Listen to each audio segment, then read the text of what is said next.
Picture this. It's Tuesday morning, tenants arrive, and the access portal won't authenticate. Elevators go into local recall, and the building manager gets a stream of calls, only to learn the vendor cloud is unreachable. Phones light up, people are stuck, and the team scrambles for a plan.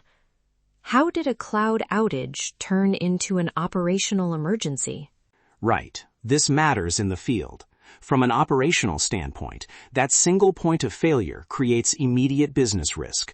Tenants notice, operations scramble, and the owner's exposure is real. Exactly. And it's not just about being unreachable.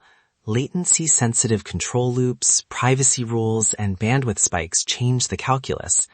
Reliability starts with disciplined maintenance and sensible architecture, not slogans. Welcome to Built, Wired, and Secured. I'm Alex Morgan. Today we're asking, when does compute belong on-prem instead of in the cloud? Michael, James, thanks for joining. Glad to be here. I'll start with the drivers I see every week. Latency for control and safety, resilience when connectivity drops, data minimization for privacy, and operational visibility. Operators need deterministic control at the building. When you say what breaks, do you mean service interruption or safety degradation? Both. You ask what breaks if this goes down. Door verification, elevator recall, BAS control loops. If any of those stop, tenants and safety are affected. And add bandwidth and cost pressure. Shipping every camera stream and sensor burst to the cloud is expensive and often unnecessary. Do analytics at the edge. Summarize, strip PII, and only send what helps a central model. So there's a hardware and an operational trade-off. Vendors push cloud first because it simplifies their support model, but that can hide ownership gaps for the facility. Exactly. If a cloud failure causes tenant lockouts or disables life safety adjuncts, relying only on the cloud is a structural risk. That's fine until it fails. There's another dimension. Who pays when something goes wrong? CapEx for on-prem buys redundancy, but OpEx for cloud can be attractive in procurement. So who actually pays when the lights go out? CapEx or OpEx? Ops pays every time. The day-to-day staff run the building. If everything's cloud only, that team suddenly inherits outage recovery without budget or spares. I'm not sure I buy that as an absolute. Show me the numbers on staff time.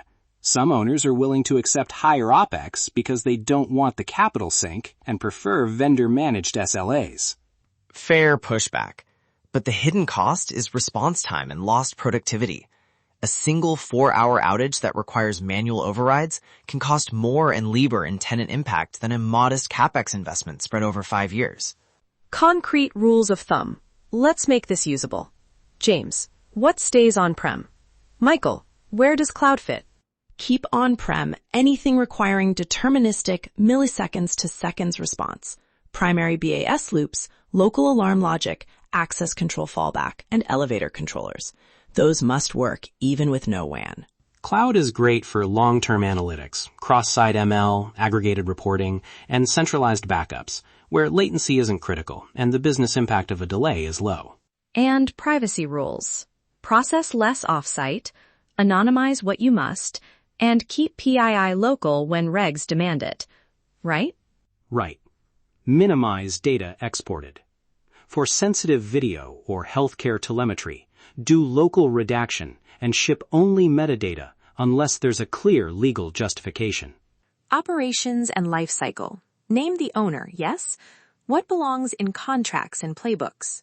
Name the operations owner explicitly. Require an operational readiness review with a spares list, firmware policy, escalation matrix, and test plans. Run those tests and document results. Automate backups and image local controllers. Keep configs off-site and encrypted, but maintain at least one tested cold spare on premises. One spare per primary controller rack or per 50 endpoints is a practical rule. Okay, give me 2 short real-world examples, one win and one warning.